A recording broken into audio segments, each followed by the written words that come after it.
In the early 1970s, Wally Dayton, a successful businessman with the Dayton-Hudson Corporation, had quit his job to focus on saving the environment.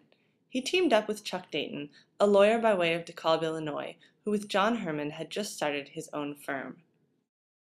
When John and I left Empert, we decided to form a law firm, and that coincided with the proposal for Project Environment. And so we came to Project Environment and said, you should hire our fledgling law firm to represent the North Star chapter of the Sierra Club at the Minnesota State Legislature. PEF fought a number of important battles in its early years, often facing not only legal and legislative challenges, but also strong local opposition. In Silver Bay, during the reserve mining case, for example.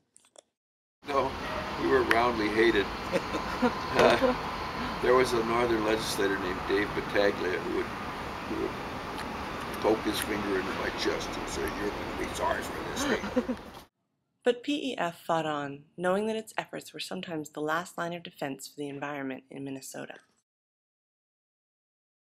At the time, PEF was sort of the last stand for our environmental rights. If the policymakers failed, if people's interests failed, there was the gap, the stopgap was really PEF, because they took people to the courts and made them adhere and enforced the laws that were in place.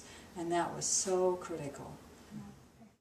This dedication to the environment led to some important early victories for PEF, including the protection of the Boundary Waters Wilderness area in northern Minnesota. It was constantly being challenged. And having visited there so much, I knew what treasures it held, and we really needed to keep it a wilderness area. So there was always these threats to cut down the timber or bring more motorists in or change the boundaries. And PEF was always there saying, no, no, no. This is what we decided, and this is what we're going to do. Throughout the years, MCEA's hard work and dedication to environmental issues has led to victories across the state, from the protection of the boundary waters in the 1970s and 80s to the recent defeat of the Big Stone 2 power plant. Here's to more victories in the years to come.